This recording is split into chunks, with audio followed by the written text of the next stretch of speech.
မင်္ဂလာပါခင်ဗျာ2026ခုနှစ်ဩဂုတ်လ3ရက်နောက်ဆုံးရသတင်းတွေကိုတင်ဆက်ပေးပါမယ်နိုင်ငံတော်ရဲ့အတိုင်းပင်ခံပုဂ္ဂိုလ်အမေစုဒေါ်အောင်ဆန်းစုကြည်ကိုအပြည်ပြည်ဆိုင်ရာကြက်ချီနီကော်မတီ ICRC ရဲ့မြန်မာနိုင်ငံဆိုင်ရာဌာနေကိုယ်စားလှယ်မစ္စတာအာနိုးဒပိတ်ကဒီနေ့မနက်ပိုင်းမှာလာရောက်တွေ့ဆုံတဲ့ကြောင်းအကြမ်းဖက်စစ်ကောင်စီကဓာတ်ပုံတွေနဲ့တကွသတင်းထုတ်ပြန်လိုက်ပါတယ်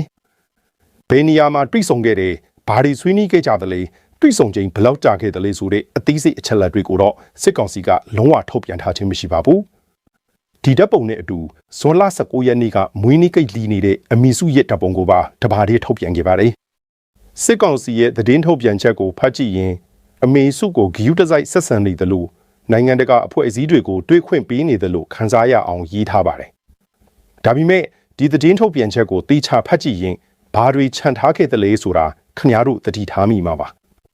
ဘယ်နေရာလဲဘလောက်ကြာတယ်လဲဘာတွေဆွေးနွေးခဲ့တယ်လဲတွေးဆုံခွင့်ပြုတယ်ဆိုပြီးမြဲလွတ်လပ်တဲ့အဖွဲ့အစည်းတစ်ခုကမှအမီစုအသက်ရှင်ကျမ်းမာနေကြောင်းအတီးပြုတ်ပေးထားခြင်းမရှိသေးပါဘူးဒါကဓာတ်ပုံတစ်ပုံနဲ့လူတယောက်ရဲ့အပွားတစ်ခုလုံးကိုဖုံးကွယ်ထားလို့ရမလားဆိုတဲ့မီးခွန်းကိုထွက်ပေါ်စီပါတယ်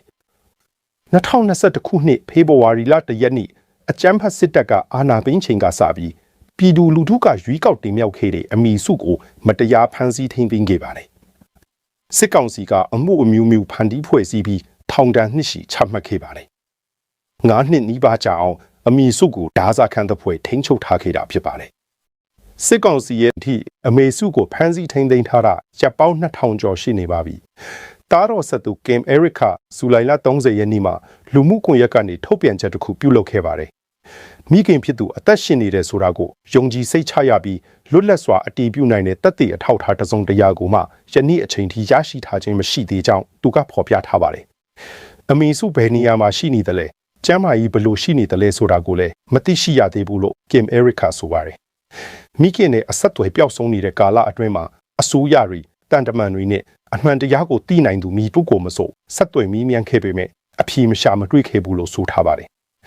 ဒီတိတ်ဆိတ်မှုကိုအဆုံးသတ်သိနေပါပြီလို့ကင်အဲရစ်ခတိုက်တွန်းထားပြီးအမီစုရဲ့လက်ရှိအခြေအနေနဲ့ပတ်သက်တဲ့ယုံကြည်စိတ်ချရတဲ့သတင်းအချက်အလက်တွေကိုထုတ်ပြန်ပေးဖို့တောင်းဆိုထားပါတယ်ရပ်ပေါင်း2000ကျော်ကြာမြင့်လာသည့်တိုင်မိသည့်အစိုးရကမှအမီစုနဲ့ဖုံးဖြင့်တောင်ဆက်သွယ်ခွင့်တစ်ချိန်ပင်မရရှိစေခဲ့ဘူးလို့လည်းသူကထောက်ပြထားပါတယ်ဒီနေရာမှာကျွန်တော်တို့ခဏရပ်ပြီးစဉ်းစားကြည့်ရအောင်အသက်82နှစ်ရှိပြီဖြစ်တဲ့ Nobel ငြိမ်းချမ်းရေးဆုရှင်တဦးကို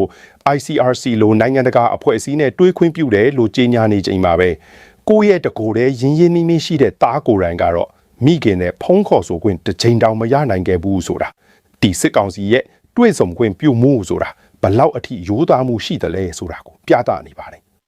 ဒါကကျွန်တော်တို့ရဲ့စမ်းစစ်ချက်သာဖြစ်ပါတယ်ဒါပေမဲ့ဓာတ်ပုံနှစ်ပုံနဲ့တကဘာလုံးကိုယုံကြည်စေခြင်းပုံရပေမဲ့အခြေခံဆုံးတောင်းဆိုချက်တစ်ခုဖြစ်တဲ့ဖုံးခေါ်ခွင့်ကိုတောင်မဖြေရှင်းပေးနိုင်တဲ့ဒီအခြေအနေဟာဘာကြောင့်ဖြစ်ရတယ်လဲဆိုတာခင်ဗျားတို့ကိုယ်တိုင်စဉ်းစားကြည့်ပြီးစီချင်ပါတယ်1988ခုနှစ်ဒီမိုကရေစီရေးတော်ပုံကလေးကပြည်သူတွေရဲ့လွတ်လပ်ရေးနဲ့ဒီမိုကရေစီအတွက်ရပ်တည်ခဲ့တဲ့အမီစုဟာဆယ်စုနှစ်များစွာအကျေချုပ်ထောင်ဒဏ်တွေနဲ့အသက်ကြီးလာတဲ့အတိုင်းရုန်းကန်နေခဲ့ရစေပါ1990ခုနှစ်ရွေးကောက်ပွဲမှာ NLD ပါတီဖိုနှင်းအောင်နိုင်ခဲ့ပြီးမြဲတပ်ချုပ်တွေကရလက်ကိုလက်မခံပဲအာဏာစက်ကင်ခဲ့တာနဲ့တူညီတဲ့ပုံစံအတိုင်း2020ရွေးကောက်ပွဲအနိုင်ရလက်ကိုလည်းအကြမ်းဖက်စစ်ကောင်စီကပိတ်ချပြီးအမီစုကိုထပ်မံဖမ်းဆီးချုပ်နှောင်ခဲ့ပါတယ်ကင်အဲရီရဲ့တိတ်ဆိတ်မှုကိုအဆုံးသတ်ပေးဖို့တောင်းဆိုချက်ဟာတကယ်တော့ကျွန်တော်တို့တင်ဆက်ခဲ့တဲ့ရှိကသတင်းတွေမှာလည်းထက်ခါကြားခဲ့ရတဲ့တောင်းဆိုချက်နဲ့တူညီပါတယ်နိုင်ငံရေးအကျဉ်းသားတိုင်းရဲ့မိသားစုတွေဟာကိုယ့်ရဲ့ချစ်ရသူတွေဘယ်နေရာရောက်နေသလဲကျမ်းမာရေးဘလို့လဲဆိုတာကိုမသိပဲနီးညမပြတ်စိုးရင်ပူပန်နေရတာတူညီနေကြပါတယ်ခမည်းတော်အနေနဲ့ဒီလိုဖုံးကွယ်ထားတဲ့တိတ်ဆိတ်မှုကိုဘယ်လောက်ထိလက်ခံနိုင်ပါသလဲအမီစုရဲ့အသက်ရှင်ကျမ်းမာမှုကိုလွတ်လပ်တဲ့အဖွဲ့အစည်းတစ်ခုကအတည်ပြုနိုင်တဲ့အထိစစ်ကောင်စီအနေနဲ့ပွင့်လင်းမှုရှိတဲ့နေလို့ခမည်းတော်ထင်ပါသလား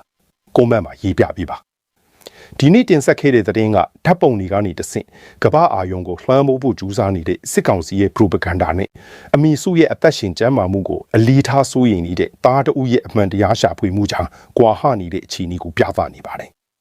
်ရပ်ပေါင်း2000ကျော်ကြာအောင်ဘယ်သူမှအတိမပြုတ်နိုင်ခဲ့တဲ့ဒီတိတ်ဆိတ်မှုကိုအဆုံးသတ်ဖို့ကတော့စစ်ကောင်စီတစ်ခုတည်းရဲ့လက်ထဲမှာပါရှိနေပါတယ်အကြမ်းဖက်စစ်ကောင်စီစီစဉ်ကျင်းပခဲ့တဲ့ရွေးကောက်ပွဲမတိုင်ခင်မဲဆွယ်စည်းရုံးရေးကာလတုန်းက ကုန်စည်နှုန်းတွေကိုချက်ချင်းကြဆင်းအောင်လှုပ်ဆောင်ပေးမယ်လို့ဂတိပေးခဲ့တဲ့ကျန်းဖုတ်ပါတီဥက္ကဋ္ဌခင်ကြီးကလက်ရှိမှာဒီဂတိကိုအကောင့်ထဲပေါ်နိုင်ခြင်းမရှိတာအတွက်ကိုအပြစ်မဟုတ်ဘူးလို့ကာကွယ်ပြောဆိုလိုက်ပါတယ်။ဩဂုတ်လ1ရက်နေ့ကနေပြည်တော်ကျန်းဖုတ်လွှတ်တော်မှာပြုလုပ်ခဲ့တဲ့သတင်းစာရှင်းလင်းပွဲမှာသတင်းတောက်တွေရဲ့မေးမြန်းချက်ကိုပြန်လည်တုံ့ပြန်ရင်းခင်ကြီးကဒီလိုပြောဆိုခဲ့တာဖြစ်ပါတယ်။ကုန်စည်နှုန်းကျဆင်းရေးဟာအလွန်ကြီးလေးတဲ့ကိစ္စဖြစ်ပြီးချက်ချင်းအဖြေရှာမရနိုင်ကြောင်း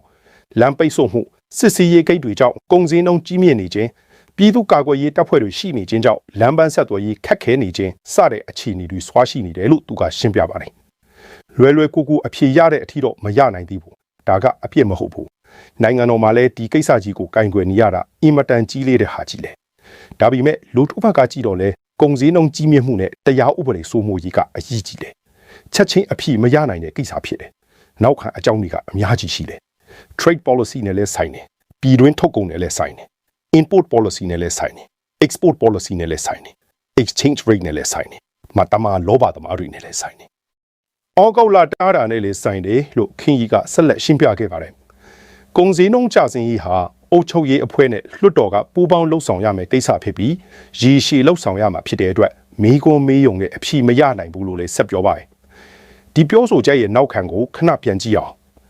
2020ပြည့်နှစ်ရွေးကောက်ပွဲအနိုင်ရလက်ကိုညင်းပယ်ပြီးအာဏာသိမ်းခဲ့တဲ့နောက်ပိုင်းအကြမ်းဖက်စစ်ကောင်စီကကိုယ်တိုင်စီစဉ်ကျင်းပခဲ့တဲ့ရွေးကောက်ပွဲမတိုင်ခင်မဲဆွယ်ကာလတုန်းကကျန်းဖုတ်ပါတီအနေနဲ့ကုန်စည်နှုန်းအမြန်ကျဆင်းရေးကိုရွေးကောက်ပွဲဂတိတစ်ခုအဖြစ်ချပေးခဲ့တာဖြစ်ပါတယ်။ဒါဟာရာစုနှစ်ဝက်နီးပါးစက်တိုက်နီးပါးဖြစ်ပေါ်ခဲ့တဲ့ဗမာစစ်အာဏာရှင်စနစ်ရဲ့ပုံစံအတိုင်းပါပဲ။စီးပွားရေးမှားယွင်းမှုတွေကြောင့်ဖြစ်ပေါ်လာတဲ့ဒုက္ခကိုရင်ဆိုင်ဖြေရှင်းမဲ့အစားရွေးကောက်ပွဲကာလမှာပါချက်ချင်းဖြေရှင်းပေးမယ်ဆိုတဲ့ဂတိကဝတ်တွေချပြီးအာဏာအခိုင်အမာရပြီးတဲ့နောက်မှာတော့အလွန်ကြီးလေးတဲ့ကိစ္စလို့ပြောတာဝန်လွှဲဆောင်တတ်တဲ့အလိအထာဖြစ်ပါတယ်။ဒီပြောစကားကပြည်သူတွေအတွက်ဘာကိုဆိုလိုပါသလဲ။ရိုးရိုးရှင်းရှင်းပြောရရင်ရွေးကောက်ပွဲဂတိဟာမဲရအောင်ဆွဲဆောင်ဖို့ချပေးခဲ့တဲ့စကားလုံးတွေသာဖြစ်ခဲ့ပြီးတကယ်လက်တွေ့မှာတော့ပြည်သူတွေရင်ဆိုင်နေရတဲ့ကုန်စည်နှုန်းအကျပ်တဲကိုဖြေရှင်းဖို့အစီအစဉ်တစုံတရာကတည်းကမရှိခဲ့ဘူးဆိုတာကိုပြသနေပါတယ်။ခင်ကြီးကိုယ်တိုင်ကဒီကိစ္စဟာ trade policy, import export policy, exchange rate စတဲ့အစိုးရရဲ့စီးပွားရေးမူဝါဒတွေနဲ့ဓာတ်ရိုက်ဆိုင်တယ်လို့ဝန်ခံပြောထားပါတယ်။ဒါဆိုရင်ဒီစီးပွားရေးမူဝါဒတွေကိုပိုင်ဆိုင်ချုပ်ကင်ထားတဲ့အကြံဖတ်စစ်ကောင်စီကိုယ်တိုင်ကလွဲရင်တာဝန်ရှိသူကဘယ်သူဖြစ်နိုင်ပါသေးလဲ။တခြားတစ်ဖက်ကလည်းအကြံဖတ်စစ်ကောင်ဆောင်အတူရောင်သမဒမင်းအွန်လိုင်းကိုယ်တိုင်ဇူလိုင်လ31ရက်နေ့ရက်တရာပြည့်စကားတွင်တွင်းကုန်များပိတ်ပင်ရေးနဲ့နိုင်ငံခြားငွေတုံးဆွဲမှုရှော့ချရေးမူဝါဒတွေကိုဆက်လက်ကျင့်သုံးသွားမယ်လို့အတိအလင်းကြေညာထားပါတယ်။ဒါဆိုရင်ကုန်စည်နှုန်းမြင့်တက်ရတဲ့အထူးအကြောင်းရင်းဖြစ်တဲ့တွင်းကုန်ကန့်သက်ချက်ကိုဆက်ကျင့်သုံးမယ်လို့ခေါင်းဆောင်ကိုယ်တိုင်ကြေညာထားချိန်မှာကုန်စည်နှုန်းမကျနိုင်တာအတွက်ဒီဂတိတိဆောက်ခဲ့သူကိုယ်တိုင်ကအပြစ်မဟုတ်ဘူးလို့ပြောနေတာဟာကွဲလွဲနေတဲ့စကားနှခုံဖြစ်နေပါတယ်။ဒီအချက်ကတော့တည်င်းအချက်လက်နှစ်ခုကိုနှိုင်းယှဉ်ထားတဲ့နေဗျူဟာအရကျွန်တော်တို့ရဲ့စမ်းစစ်ချက်သာဖြစ်ပါတယ်။ဒါကိုဖတ်ရှုသူတွေကိုယ်တိုင်လည်းသုံးသပ်ကြည့်ဖို့တိုက်တွန်းချင်ပါတယ်။ခင်ဗျားတို့အနေနဲ့ဒီကိစ္စကိုဘယ်လိုမြင်ကြပါသလဲ။ရွေးကောက်ပွဲဂတိကိုမဖြတ်နိုင်ပဲအပြစ်မဟုတ်ဘူးလို့ပြောနေတဲ့ခင်ရီရဲ့စကားကိုခင်ဗျားတို့လက်ခံနိုင်ပါသလား။ဒါမှမဟုတ်ဒါဟာတာဝန်ယူမှုကိုလွှဲဆောင်တဲ့စကားလုံးတွေအဖြစ်သာမြင်ကြပါသလဲ။ကွန်မန့်မှာရေးပြပေးပါ။ဒီနေ့ကျွန်တော်တို့တင်ဆက်ခဲ့တဲ့သတင်းကရွေးကောက်ပွဲဂတိတွေနဲ့လက်ကွေဘဝကြားကွာဟနေတဲ့အကြမ်းဖက်စစ်ကောင်စီရဲ့ဒီမိုကရေစီအယုတ်ဆောင်ပွဲတစ်ခုသာဖြစ်ကြောင်းပြသနေပါတယ်။ပြည်သူထောင်ပေါင်းများစွာရဲ့စားဝတ်နေရေးဒုက္ခကိုရင်ဆိုင်ဖြေရှင်းမဲ့အစားဂတိတွေချပြီးမဖြစ်မြောက်ရင်တော့အဖြစ်မဟုတ်ဘူးလို့ပြောနေတဲ့ဒီစနစ်ဟာပြည်သူအပေါ်တာဝန်ခံစရာမလိုတဲ့အာဏာရှင်စနစ်ရဲ့သဘောတဘာဝကိုသာထင်ဟပ်နေပါတယ်။အေယာဝတီတိုင်းဟင်းသာခရိုင်လေးမျက်နှာမြို့နယ်တဲကဆက်ဆက်ယိုကြီးရွာကိုဩဂုတ်လ1ရက်နေ့မနက်ပိုင်း9နာရီကျော်လောက်မှာအကြမ်းဖက်စစ်ကောင်စီတပ်ကလီကြောင်းကနေပုံကျဲချခဲ့ပါတယ်။ဒီတိုက်ခိုက်မှုကြောင့်စစ်ပေးဆောင်အမျိုးသမီး1ယောက်နဲ့အမျိုးသား3ယောက်ဖိခိုက်ဒဏ်ရာရရှိခဲ့တယ်လို့ဒေသခံတွေစီကသိရပါတယ်။ဒဏ်ရာရရှိသူတွေထဲမှာအသက်50ကျော်အရွယ်ဒေါ်မိစိန်ဆိုသူကပြင်းထန်တဲ့ဒဏ်ရာရရှိခဲ့ပြီးအသက်30နဲ့40ကြားအရွယ်အမျိုးသား3ယောက်ကလည်းဒဏ်ရာတွေရရှိခဲ့ကြပါတယ်။စစ်ပေးဆောင်အရေးကုညီဆောင်ရွက်ပြီးသူ1ယောက်ကဘုံကျဲခံရတာကြောင့်ဒဏ်ရာရတဲ့သူတွေကစစ်ဆောင်လီချီပဲပန်းတိုးကြီးနဲ့တဆက်သေးဆက်ဆက်ယူရွာကိုဘုံကျဲချသွားတာအမျိုးသမီး1ယောက်ကဒဏ်ရာအတော်ပြင်းတယ်လို့ပြောပါတယ်စစ်ပေးဆောင်မိသားစုဝင်1ယောက်ရဲ့ခံစားချက်ကိုနားထောင်ကြည့်ရအောင်စစ်ဆောင်တွေနေတဲ့တဲပေါ်လာကြတာစစ်ဆောင်တဲအိမ်3လုံးလည်းပျက်စီးသွားတယ်ဒီဘက်ကိုအခုလိုလုံမယ်လို့မထင်မိဘူးလို့ဆိုပါတယ်ဒီစကလုံးတွေထဲမှာပါတဲ့မထင်မိဘူးဆိုတဲ့ခံစားချက်ကိုခင်ဗျားတို့တတိထားမိမှာပါ တိုက်ပွဲနေရမဟုတ်ပဲရေဘေးလွတ်ကင်းဖို့ထွက်ပြေးလာခဲ့ရတဲ့စစ်ရှောင်းတဲအိမ်တွေစီကိုဘုံကျရောက်လာမယ်လို့ဘယ်သူမှမမျှော်လင့်ခဲ့ကြပါဘူးဒီနေရာရဲ့နောက်ခံကိုခဏကြည့်ရအောင်ဆက်ဆက်ယိုကြီးရွာဟာ2025ခုနှစ်ကတည်းကတော်လန်ရေးတပ်နဲ့အကြမ်းဖက်စစ်ကောင်စီတပ်တွေတိုက်ပွဲဖြစ်ခဲ့ရနေရဖြစ်ပါတယ်လက်ရှိမှာတော်လန်ရေးတပ်တွေကယာယီစိုးမိုးထားတဲ့ဒေသဖြစ်ပေမဲ့ရွာအတွင်းမှာတပ်စခန်းချနေထိုင်ခြင်းတော့မရှိပါဘူးလို့ဆိုပါတယ်ဒါဆိုရင်အကြမ်းဖက်စစ်ကောင်စီရဲ့ချက်တိုက်လေရင်တွေကဘယ်ပြစ်မှတ်ကိုရည်ရွယ်ပြီးဘုံကျဲချခဲ့တာလဲဆိုတာမိကွန်းထုတ်เสียဖြစ်လာပါတယ်တပ်စခန်းမရှိတဲ့ရွာတစ်ရွာရေဘေးဒုက္ခကနေထွက်ပြေးလာခဲ့ရသူတွေနေထိုင်ရနေရကိုဒီလိုပြစ်မှတ်ထားပြီးဘုံကျဲချခြင်းဟာစစ်ရေးရည်ရွယ်ချက်အစစ်အမှန်ရှိနိုင်ခြင်းနေပါကြောင်းကျွန်တော်တို့ထောက်ပြလိုပါတယ်ဒါကဒီအချင်းကြီးကိုကြည့်ပြီးကျွန်တော်တို့စမ်းစစ်တင်ပြချက်တာဖြစ်ပါတယ်ဒီရွာသားတွေဟာရေဘေးဒုက္ခကိုရင်ဆိုင်ခဲ့ရပြီးမှဒုတိယအကြိမ်ဘေးအန္တရာယ်ကိုထပ်မံရင်ဆိုင်ခဲ့ရတာပါရေကြီးရေလျံမှုကြောင့်အိုးမဲအိမ်မဲဖြစ်နေတဲ့ပြည်သူတွေအတွက်တိုင်းပြည်ရဲ့တာဝန်ရှိအစိုးရဆိုတာဟာကုညီစောင့်ရှောက်ပေးရမယ့်ဒဏ်နီအစားလေထဲကနေဘုံကျဲတပ်ဖြတ်နေတဲ့ရန်သူဖြစ်နေခြင်းကဒီစစ်ကောင်စီရဲ့သဘောတဘာဝကိုအတိအလင်းဖော်ပြနေပါတယ်2021ခုနှစ်စစ်အာဏာသိမ်းမှုကတည်းကအယက်သားပြည်သူတွေကိုရန်သူတပွဲတတ်မှတ်ပြီးလေကြောင်းအင်အားကိုလွယ်လွယ်ကူကူတုံးလာနေတဲ့ပုံစံဟာတိုင်းရင်းသားဒေသအနှံ့ထက်ခါဖြစ်ပေါ်နေစေပါရေဘေးရှောင်နေရင်ဘုံကျဲခံရတဲ့ဒီရွာသားလေးတွေအတွက်ခမည်းတော်ဘယ်လိုခံစားရပါသလဲတိုက်ပွဲနေရမဟုတ်ပဲတက်စခန်းမရှိတဲ့ရွာတရွာကိုဒီလိုပြစ်မှတ်ထားခံရတာဟာဘာကိုကြီးရွယ်ထားတာလေလို့ခမည်းတော်ထင်မြင်ကြပါသလဲ comment မှာစီးပြပေးပါဒီနေ့တင်ဆက်ခဲ့တဲ့သတင်းကရေဘေးနဲ့စစ်ဘေးနှစ်ခုစလုံးကိုတပြိုင်နက်ရင်ဆိုင်နေရတဲ့ပြည်သူတွေရဲ့ဒုက္ခကိုပြသနေပါတယ်တဘာဝဘေးအန္တရာယ်ကနေထွက်ပြေးလွတ်မြောက်လာနိုင်ခဲ့ပြီမဲ့ကိုယ်နိုင်ငံရဲ့စစ်တပ်ကိုယ်တိုင်ရဲ့ဘုံကျိမှုကနေတော့ဘယ်မှလုံခြုံရမရှိတော့ပါဘူးစစ်ကောင်စီတပ်ဤတိုက်ခိုက်ရေးလေရင်တစည်းသည့်ယနေ့ဩဂုတ်လ3ရက်နနက်9:16မိနစ်ခန့်အချိန်ရန်ကုန်တိုင်းမော်ဘီမြို့နယ်ညောင်နှစ်ပင်ကြီးရွာအနီးတွင်ငှက်နှစ်တိုက်မိပြီးနောက်အင်ဂျင်မီလောင်ကပြက်ကျခဲ့ကြောင်းစစ်တပ်လက်အောက်ခံဝါဒဖြတ်မြတုံညာတိရုံမြင်တိုင်ကြားကကြားဖြတ်သတင်းအဖြစ်သတင်းထုတ်ပြန်သည်စစ်တပ်ဤတိုက်ခိုက်ရေးလေရင်သည်လေ့ကျင့်ပြန်တန်းနေစဉ်ငှက်နှစ်တိုက်မိခဲ့ပြီးအင်ဂျင်မီလောင်မှုဖြစ်ပွားသဖြင့်ဆက်လက်ထိန်းချုပ်ပြန်တန်းနိုင်ခြင်းမရှိဘဲပြက်ကျခဲ့ခြင်းဖြစ်ကြောင်းသိရသည်လေရင်ပြက်ကျမတိုင်မီလေရင်မူကအကြီးပေါ်ထွက်ခွာသည့်စနစ် ejection system ကိုအသုံးပြု၍လေရင်ပေါ်မှခုန်ထွက်ခဲ့ပြီးအသက်ဘေးမှလွတ်မြောက်ခဲ့ကြောင်းသိရသည်လက်ရှိတွင်စစ်တပ်ကလေရင်ကက်ကြားသည့်နေရာကိုရှာဖွေမှုများဆောင်ရွက်နေပြီးလေရင်အပျက်စီးများနှင့်သက်ဆိုင်ရာပစ္စည်းများကိုပြန်လည်စုဆောင်းနိုင်ရေးလှုံ့ဆော်နေကြောင်းသိရသည်စစ်တပ်ထုတ်ပြန်သောသတင်းများအရလေရင်အမှုထမ်းများထိခိုက်ဒဏ်ရာရရှိမှုမရှိကြောင်းသိရှိရတော့လေလေရင်အမျိုးအစားနှင့်ကက်ကြားမှုအသေးစိတ်အခြေအနေများကိုတိကျအတည်ပြုနိုင်ခြင်းမရှိသေးပေထပ်ပုံစကိုင်းတိုင်းပလဲမြို့နယ်တွင်2025ခုနှစ်ဇွန်လအတွင်းပြစ်ချခံခဲ့ရသောစစ်တပ်တိုက်လေပုံအဟောင်းကိုအသုံးပြုထားပါပြီ။အေယာဝတီတိုင်းလိမ့်မျက်နှာမြို့နယ်တဲကငဝုံမြစ်ရေကာတာဇူလိုင်လ31ရက်နေ့မနက်အစောပိုင်းကကျိုးပေါက်ခဲ့ပြီးနောက်ရေလွှမ်းမိုးမှုဟာဟင်းတတာရေကြီးနဲ့ကျုံးပြော်မြို့နယ်တွေစီအထိပြန့်နှံ့ကျေးပြန့်လာခဲ့ပါတယ်။ဩဂတ်စ်လ2ရက်ညပိုင်းအထိမြစ်ရေကဆက်လက်တိုးနေဆဲဖြစ်ပြီးရေဘေးသင့်ပြည်သူ9000ကျော်ရှိနေပြီလို့ကယ်ဆယ်ရေးသမားတယောက်ကပြောပါတယ်။ရေကတိုးနေတော့ပဲအိုင်တပြုတ်ဆိုရင်အတော်ဆိုးတယ်လေးမျက်နှာမြို့ပေါ်နဲ့ရွာတွေမှာလည်းတော်တော်အခြေအနေဆိုးနေတယ်အခုရေကကျုံးပြောရေကြီးဘက်ကရွာတွေကိုရေဝင်းနေဆိုပြီးသတင်းတွေတက်နေတယ်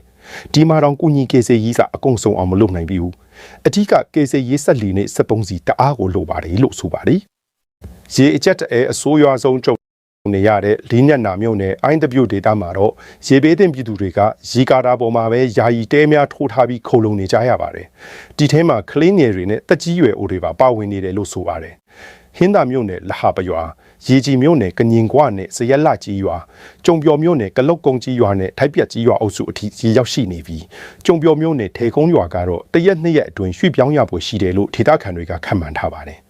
လက်ရှိအလှရှင်တွေမရောက်ရှိသေးတဲ့အတွက်စားနပ်ရိက္ခာတောက်သုံးရည်စေဝါနဲ့အခြေခံအသုံးဆောင်ပစ္စည်းတွေကိုအရေးတကြီးလိုအပ်နေတယ်လို့ဒေသခံတွေကအကူအညီတောင်းခံထားပါတယ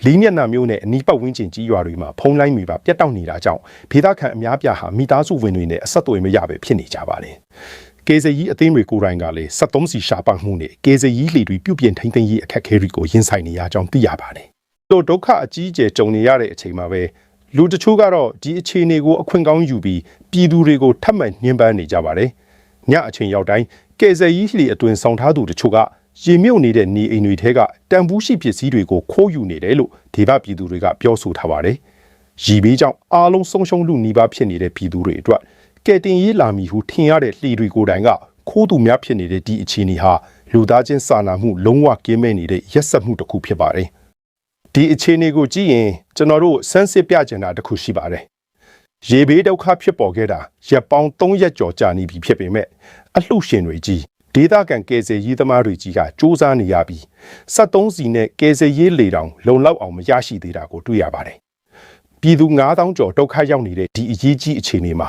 နိုင်ငံတော်အဆင့်ကအရေးပေါ်ကယ်ဆယ်ရေးအင်အားစုတွေဘာကြောင့်အချိန်မီမရောက်ရှိနိုင်သေးတာလဲဆိုတာကိုခမည်းတော်ကိုယ်တိုင်စဉ်းစားကြည့်ပေးစီခြင်းပါတယ်။ဒါကတော့ကျွန်တော်တို့ရဲ့စမ်းစစ်ချက်တာဖြစ်ပါတယ်။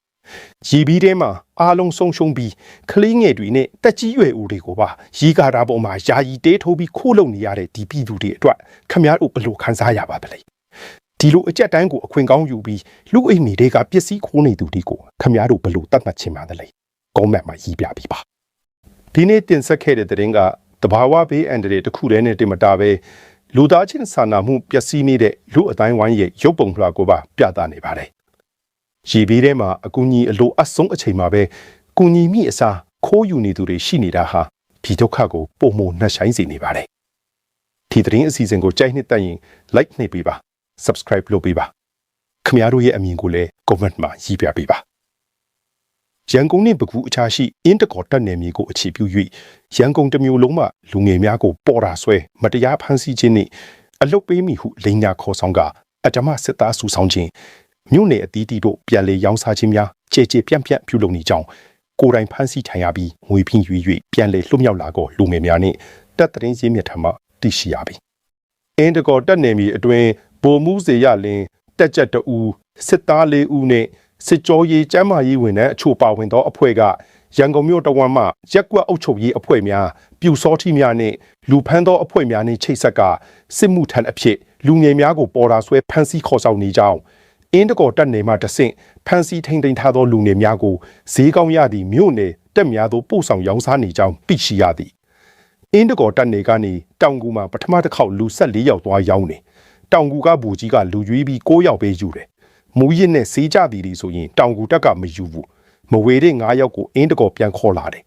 နောက်တနေ့နောက်တစ်မျိုးကိုလူငယ်10ယောက်ပဲယူပြီးသွားရောင်းတယ်2ဦးပြန်လာရတယ်အင်းတကော်တက်နယ်ကိုပြန်ရောက်ရင်အယောင်မထွက်လို့ဆိုပြီးအတီရိုက်နှက်တာဟုဖြစ်စဉ်ကိုကြုံတွေ့ခဲ့ရသူလူငယ်တဦးကရှင်းပြသည်အင်းတကော်စုဆောင်ရေးတက်တွင်တလလင်လူ200မှ300အထိလာရောက်ရောင်းချကြပြီးအင်းတကော်စုဆောင်ရေးတက်ကလည်းစစ်မှုထမ်းလိုအပ်ချက်ရှိနေသောနေရာများသို့ဈေးကြီးကြီးဖြင့်တဆင့်ပြန်လည်ရောင်းချကြောင်းနောက်ဆုံးတွင်အယောင်မထွက်သည့်လူငယ်အမျိုးသားများယောဂသည်များနှင့်လူမျိုးဘာသာမရွေးသူများကိုနေပြည်တော်တိုင်းစစ်ဌာနချုပ်တဆခသို့ပို့ဆောင်ကြကြောင်းသိရပြီနေပြည်တော်တဆခတွင်မှတ်ပုံတင်မရှိပါကလည်းယာယီကပ်များဖြင့်နာမည်မိဘအမည်များကြိုက်တယ်လို့ဖြည့်ဆွတ်အတုလောက်ကစေးအောင်ကြောင်းလက်မှတ်ထိုး၍စစ်တပ်အတွင်းသို့တန်တီတပ်သားအဖြစ်အဓမ္မထည့်သွင်းနေကြောင်းသိရှိရသည်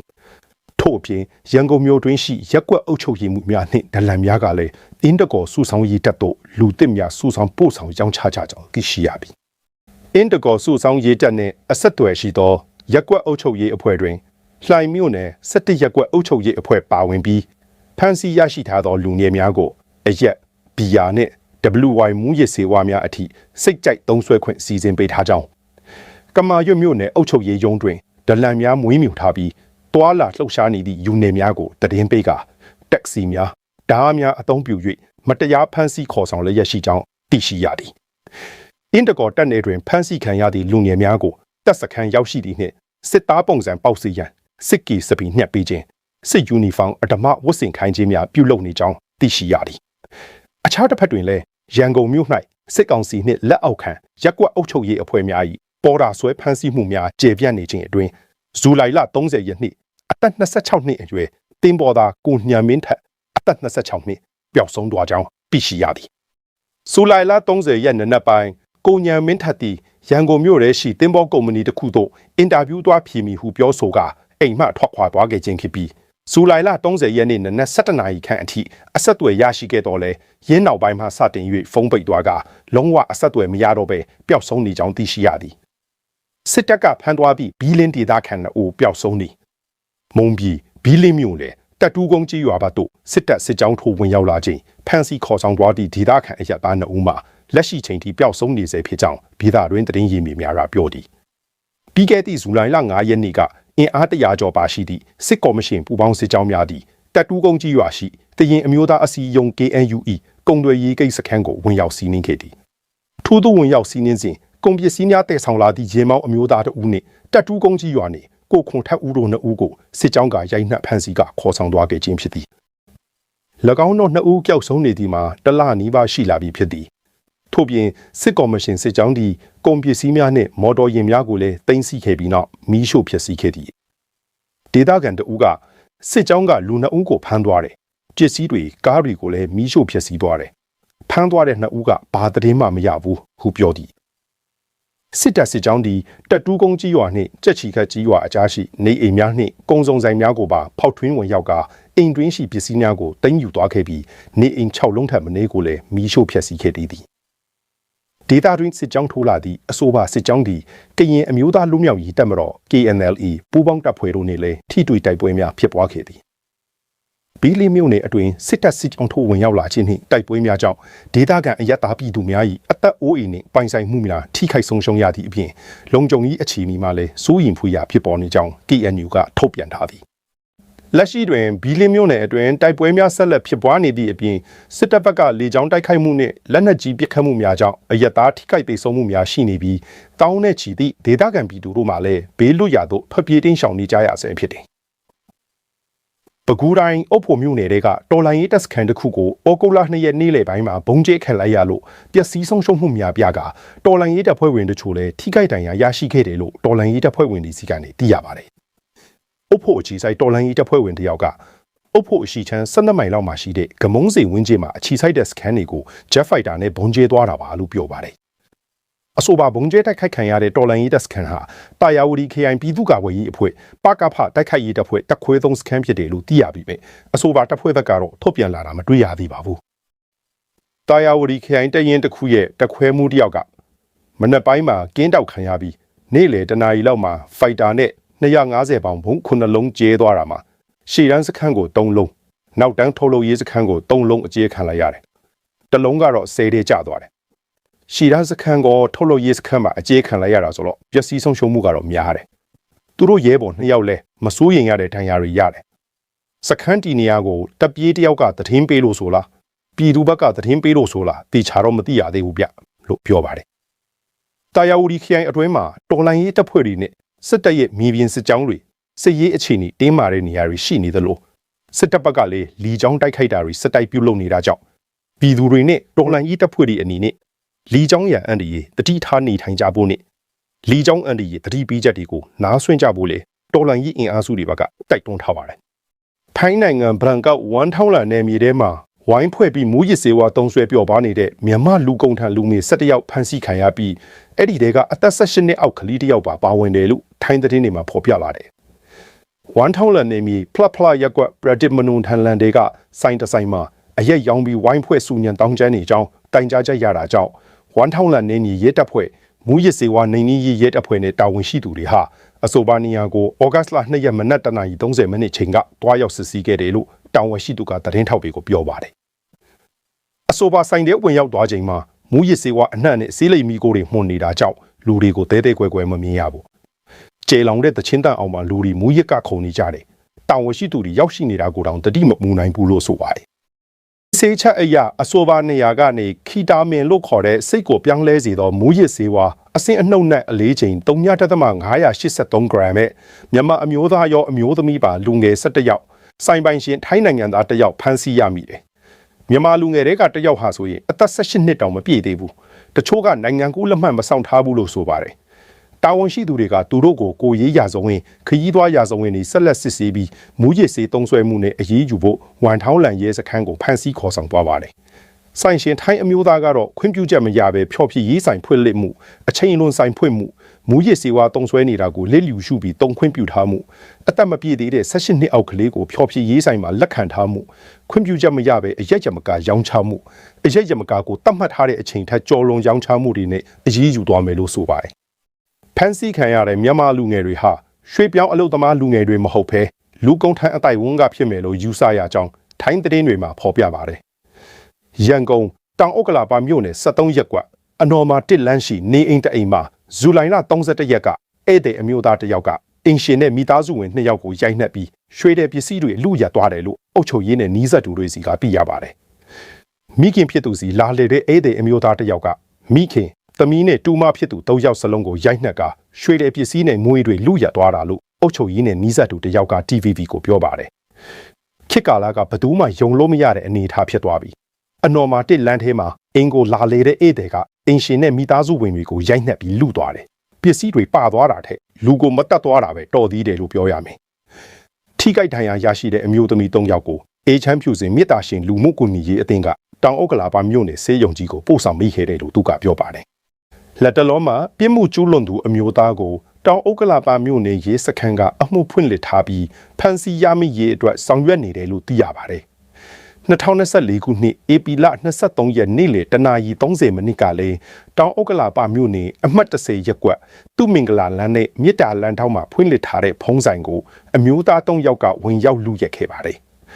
စစ်တပ်အာဏာသိမ်းပြီးနောက်တောင်ဥက္ကလာပမြို့နယ်ဟာဗန်ဓမြတိုက်မှုရွှေဆိုင်လူရက်မှုအငှားရင်မောင်လူရက်တပ်ဖြတ်လူရက်မှုတွေအများဆုံးဖြစ်ခဲ့တဲ့မြို့နယ်လေးဖြစ်ပါတယ်အင်ဒိုနီးရှားနိုင်ငံမာဒူရာကျွန်းနာမှာကူးတို့တင်ပေါ်တစင်းမီလောင်လို့လူ9ယောက်ထပ်မနေတေဆုံးပြီး41ယောက်ပျောက်ဆုံးမိတယ်လို့ရှာဖွေကိစ္စရေးအေဂျင်စီကထုတ်ပြန်ပြောပါတယ်။ကူးတို့တင်ပေါ်ပေါ်မှာခီးသည်281ယောက်နဲ့ပင်ပေါ်သားတွေကိုတင်ဆောင်လာခဲ့ပြီး225ယောက်ကိုကယ်တင်နိုင်ခဲ့တယ်လို့ဩကလ2ရက်မိုးလွဲပိုင်းမှာအေဂျင်စီရဲ့အချက်လက်တွေကပြထားပါတယ်။ရှာဖွေကိစ္စရေးလုပ်ငန်းတွေကိုဆက်လုပ်နေတုန်းပဲလို့လည်းထပ်ပြောပါတယ်။ကူးတို့တင်ပေါ်ဟာအရှိဂျာဗာပြည်နယ်ဆူရာဘာယာကနေတောင်ဆူလာဝေစီပြည်နယ်မာကာဆာမြို့စီဥတီနေချိန်မှာခုလိုဖြစ်တာပါကူရိုတင်မောဘလိုမီးလွန်ခဲ့တယ်ဆိုတာကိုရှင်းရှင်းလင်းလင်းမသိရသေးပေမဲ့တနင်္ဂနွေမနက်မှာဖြစ်ပွားခဲ့တာလို့ကြေညာချက်မှာဖော်ပြပါတယ်အမေရိကနဲ့ဂျပန်နှစ်နိုင်ငံစလုံးကရန်ငွေဝယ်ယူရေးကြားဝင်ဆောင်ရွက်မှုကိုညှိနှိုင်းပြီးတဲ့နောက်ဩဂတ်2ရက်မှာအမေရိကန်သမ္မတဒေါ်နယ်ထရမ့်ကအမေရိကနဲ့ဂျပန်အကြားဆက်ဆံရေးကိုချီးကျူးခဲ့ပါတယ်အမေရိကန်ပြည်ထောင်စုကချစ်ကြည်ရင်းနှီးမှုလက္ခဏာတရက်အဖြစ်ရန်ငွေတန်ဖိုးကိုမြင့်တင်ဖို့နဲ့ကမ္ဘာစီးပွားရေးကိုကူညီဖို့ဂျပန်နိုင်ငံကိုကူညီပေးနေတယ်လို့တနင်္ဂနွေနေ့မှာထရမ့်ကပြောပါတယ်ထရမ့်ရဲ့မှတ်ချက်တွေအပြီးမှာအမေရိကန်ဒေါ်လာတန်ဖိုးဟာရန်ငွေနဲ့ရှင်ရင် 3.2% ကျဆင်းခဲ့ပါတယ်ပြီးခဲ့တဲ့လနှောင်းပိုင်းမှာ164လောက်ရှိတဲ့ငွေတန်ဖိုးဟာ240အတွင်းအမြင့်ဆုံးဈေးနှုန်းထိရောက်ခဲ့ပြီးခုတော့159.3 ယန်းထိကျဆင်းသွားခဲ့ပါတယ်ဂျပန်ဘဏ္ဍာရေးဝန်ကြီးဌာန MOF ကအမေရိကန်ဘဏ္ဍာရေးဌာနနဲ့ပူးတွဲရဲငွေဝယ်ယူရေးကြားဝယ်ဆောင်ရွက်ခဲ့တယ်လို့ဇူလိုင်လ31ရက်မှာကြေညာချက်ထုတ်ပြန်ပြောပါတယ်။ရိုမေးနီးယားရေတပ်ကဩဂုတ်2ရက်မှာဒန်နျူမြစ်ရဲ့ဘာလာတူးမြောင်းကိုထိန်းချုပ်ဖောက်ခွဲခဲ့ပြီးကျန်နာဗိုဒါနျူကလ িয়ার တပ်အားပြီးစက်ရုံစီရေစီးဆင်းဖို့လမ်းကြောင်းပြောင်းခဲ့ပါတယ်။ဘာလာတူးမြောင်းကနေဒန်နျူမြစ်ရဲ့တူးမြောင်းဟောင်းစီရေလမ်းကြောင်းပြောင်းပြီးရေမျက်နှာပြင်ကိုမြင့်တင်ဖို့ရည်ရွယ်ဖောက်ခွဲခဲ့တာပါ။ drone နဲ့ရိုက်ထားတဲ့ဗီဒီယိုတွေမှာထိန်းချုပ်ထားတဲ့ပောက်ကွဲမှုတွေနဲ့ရေလမ်းကြောင်းတစ်လျှောက်နောက်ဆက်တွဲဖြစ်ရပ်တွေကိုပြသထားပါတယ်။ရေငုပ်သမားတွေကရေထဲမှာစမ်းသပ်မှုတွေလုပ်ခဲ့ပြီးရေတပ်တင်ပို့တွေကစစ်စင်ရေးကိုပံ့ပိုးပေးခဲ့ပါတယ်။ရိုမေးနီးယားရေတပ်ဒုတိယစစ်ဦးစီးချုပ်ရေတပ်ဗိုလ်ချုပ်ကြီးမာဆယ်နီကူလီကစွမ်းအင်တတိပေးလုပ်ငန်းအဖွဲ့ရဲ့ကျွမ်းကျင်သူတွေကမိရီစီးဆင်းမှုရဲ့ရာခိုင်နှုန်းအတော်များများကိုဒန်နျူမြစ်ဟောင်းစီပို့ဆောင်ဖို့ဘာလာမြစ်ခွဲမှာရေအောက်တစ်ခါတစ်ခုဖန်တီးရေးခွဲခြားစစ်ခါပြီးဆုံးဖြတ်ခဲ့ကြတယ်လို့ပြောပါတယ်။ဒန်နျူမြစ်ရေစံချိန်တင်နှိမ်ကျမှုကြောင့်နျူကလ িয়ার ဓာတ်အားပေးစက်ရုံတစ်ခုပိတ်သိမ်းခဲ့ရတာပါအဲ့ဒီနောက်လျှက်စစ်ဓာတ်အားထုတ်လုပ်မှုကျဆင်းနေလို့ရိုမေးနီးယားနိုင်ငံဟာဩဂုတ်လတစ်လျှောက်လုံးအတွက်တနိုင်ငံလုံးမှာအရေးပေါ်အခြေအနေကြီးညာခဲ့တယ်လို့ဝန်ကြီးချုပ်အီလီဘိုလိုချန်ကဇူလိုင်လ31ရက်မှာပြောခဲ့ပါတယ်ဒီသတင်းအစီအစဉ်ကိုကြိုက်နေတဲ့ရင် like နှိပ်ပေးပါ subscribe လုပ်ပေးပါခင်ဗျားတို့ရဲ့အမြင်ကိုလည်း comment မှာရေးပြပေးပါအမီစုဒေါ်အောင်ဆန်းစုကြည်နဲ့နိုင်ငံရေးအကျဉ်းသားအားလုံးအမြန်ဆုံးလွတ်မြောက်ကြပါစေအားလုံးပဲ BND ရဲ့ကင်းဝေးကြပါစေခင်ဗျာ